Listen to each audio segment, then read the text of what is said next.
Goeiedag vriende, weer eens ou Theo hier, so ek groet elkeen in die wondernaam van ons Here Jesus Christus. Net so 'n bietjie gesels hier so op Moedersdag, oor die woorde van God, oor eer jou vader en jou moeder. Jy sien, ons moet elke dag 'n hart hê van dankbaarheid, 'n hart van liefde en 'n hart van gehoorsaamheid. Nou liewe broer en suster, voor ons dan enigstens verder gaan, op hierdie Moedersdag wil ek elke moeder geseënde Moedersdag toebid. En natuurlik ook elke vader, alhoewel dit nie Vadersdag is nie, want elke dag behoort Vadersdag en elke dag behoort Moedersdag te wees. Elke dag behoort 'n liefdesdag te wees, 'n familiedag. So wat 'n voorreg om op hierdie spesiale dag saam met die Moedersdag te vier en ook erkenning te gee aan die rol van vaders. Want God het gesinne as 'n heilige instelling geskep, waarin elke een van ons 'n unieke rol het. Maar eers kom ons begin hier saam te bid, vriende, dan gaan ons verder gaan. Here God, ons Vader in die hemel, dankie vir die gawe van ons ouers, vir moeders en vaders wat hulle lewens gee vir hulle kinders. Dankie vir die liefde, wat ons die voorbeeld gee van hoe ons gesinne lief behoort te hê. O Heilige Gees, lei ons ook dan vandag in woord en waarheid in die woord. Laat die woord in ons harte insink. Bring genesing, bring bemoediging, bring insig. In Jesus naam bid ek dit met danksegging. Amen. Vriende, in Efesiërs 6 vers 1 tot 3 sien ons, is 'n opdrag aan ouers. Kinders, wees julle ouers gehoorsaam in die Here, want dit is reg. Dit gaan hierso oor eer jou ouers. Is eintlik 'n opdrag nie aan kinders nie, maar aan ouers nie, maar aan kinders. Hy sê eer jou vader en moeder. Hoekom sê hy dit? Want dit is die eerste gebod met 'n belofte, sodat dit met jou goed mag gaan in die land wat die Here jou God gegee het. Vriende, hierdie opdrag is direk van God af. Dit is nie 'n menslike reël nie, dis iets uitgedink deur 'n mens. Dis die enigste gebod in die 10 gebooie wat 'n spesifieke belofte het, sodat dit met jou goed mag gaan in die land wat die Here jou God gegee het. Wanneer ons ouers eer, vriende, nie net gehoorsaam nie, maar eer met respek, met liefde, met waardering, dan sê God, sal jy die vrug daarvan pluk. Maar ook wil ek jou vandag vir julle sê, die omgekeerde is ook waar. Wanneer kinders ouers verag en verwaarloos, bring dit pyn, gebrokenheid en selfs oordeel oor hulle lewens. Ek wil vandag vir jou sê dat ouerskap is heilig. God is die eerste Vader en God stel homself in die Bybel bekend as onsse Vader, daar in Matteus 6 vers 9. En Jesus wys vir ons die Vaderhart van God, wat liefdevol is, wat geduldig is, wat regverdig is, en so wil hy ook hê ons as ouers moet teenoor ons kinders optree.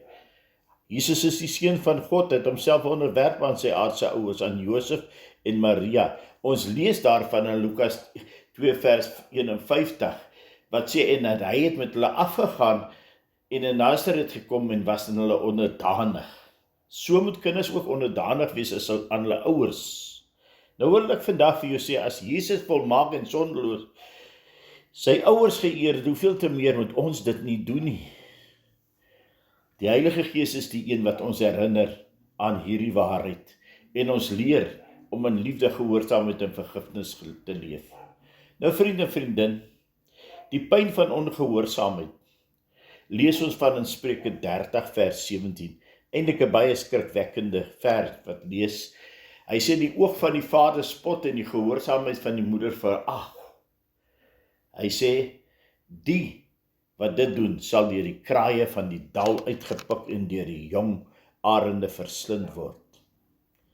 Jy sien, dis 'n beeld van 'n vernietiging, 'n beeld van oordeel. Kinders wat hulle ouers verag, stap op 'n gevaarlike pad, vriend en vriendin. Luister wat hierdie ou man vandag vir julle sê. Daar's nie net aardse gevolge van hartseer, gebrokenheid en gebroke verhoudings nie, maar ook geestelike gevolge. God neem gesinsverhoudinge ernstig op.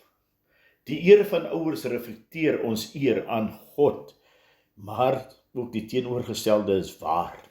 Daar is 'n seën van liefde en van vergifnis. Wanneer ons liefde gee, wanneer ons vergewe en die Christus agter ons sit, dan is daar 'n seën op. Maar ons God, ons moet weet, hy gee ons die voorbeeld, maar hy is ook 'n God van tweede kanse. Jesus het vir ons daar in Lukas 15 die verhaal vertel van die verlore seun, wat sy ouers verlaat het, maar later aan berou gehad het, teruggekom het, vergifnis gevra het, en wat het die pappa gedoen? Die pappa het hom vergewe. Hy herstel hom as sy seun. So is God ons Vader. Hy wag op terugkeer. Hy vra dat ons vergewe. Kinders, as jou ouers jou seer gemaak het, wil ek vandag vir jou gaan vra vergifnis. Ouers, as jou kinders onregverdig behandel is, gaan maak reg met hulle. As jy onregverdig teenoor hulle wees, gaan maak reg met hulle. Want vergifnis bring vryheid en herstel, en dit maak plek vir seën. Vriend en vriendin, daar moet dankbaarheid en liefde wees. 'n Gesin is God se plan. Moeders en vaders is die gawe van God. Hoor wat sê die Bybel vir ons in Spreuke 1 vers 8 en 9. My seun, luister na die tug van jou vader. Verwerp nie die onderrig van jou moeder nie, want dit is die lieflike krans vir jou kop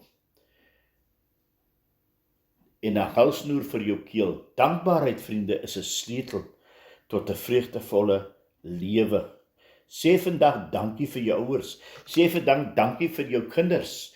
Sê dankie vir God. Wees liefdevol teenoor jou ouers, of hulle nou ver of naby is, of hulle lewe of reeds oorlede is. Dra hulle nalatenskap met eer, want jy sien, die wêreld moet sien wie ons is. Want die gesin, kyk, en die mense kyk na die gesin, word gou geoordeel of veroordeel, want die gesin is mos die beeld van die evangelie. God is ons Vader, Jesus ons verlosser, die Gees is ons leidsman, die gesin wys iets van die hart van die Vader aan die wêreld daar buite. Hy wys vir ons hoe God ons verander, hy wys die Vader se beskerming, die moeder se sorg, die kinders se liefdevolle gehoorsaamheid, en almal saam onder die leiding van die Heilige Gees. Wanneer ons dit leef, wys ons die wêreld iets van wie God is.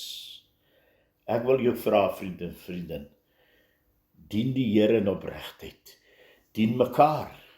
Ek wil vra, kinders, eer julle ouers, nie net op Moedersdag nie, nie net op Vadersdag nie, maar elke dag van jou lewe. Ouers, wys vir jou kinders die vaderhart van God, die moederhart, en ons almal, kom ons leef in vergifnis, in liefde, en in dankbaarheid, en laat vandag 'n dag van herstel wees, van liefde, van eer, van God se seën oor ons gesinne.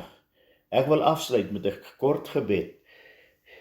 Kom ons buig ons hoofde. Vader, baie dankie vir die gawe van ouers.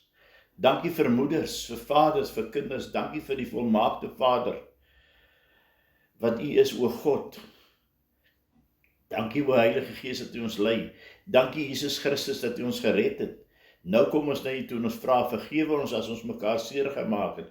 Gee ons die vrymoedigheid om vergifnis te vra, vergifnis te bied, vergifnis te ontvang, om die Christus agter ons te sit, om hiervandaan vorentoe te lewe, binne die weë van die Here, met 'n gesindheid van Jesus, om die blomme van liefde aan mekaar te gee, en leer ons om dan met dankbaarheid en liefde te leef. Herstel ons huwelike, herstel ons verhoudings, herstel ons families, bring vergifnis, bring vrede, o God.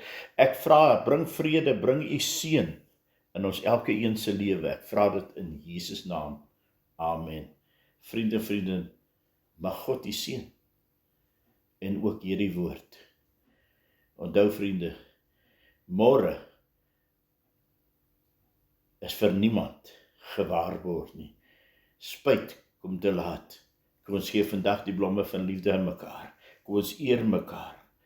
As jy nodig het om te gaan na 'n ouer toe, of na 'n kind toe, gaan maak reg. Na 'n broer of 'n suster, gaan maak reg, want dit is die wil van die Here.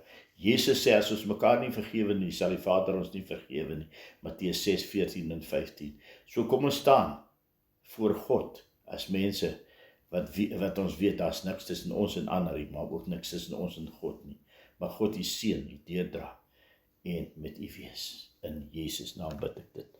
Amen.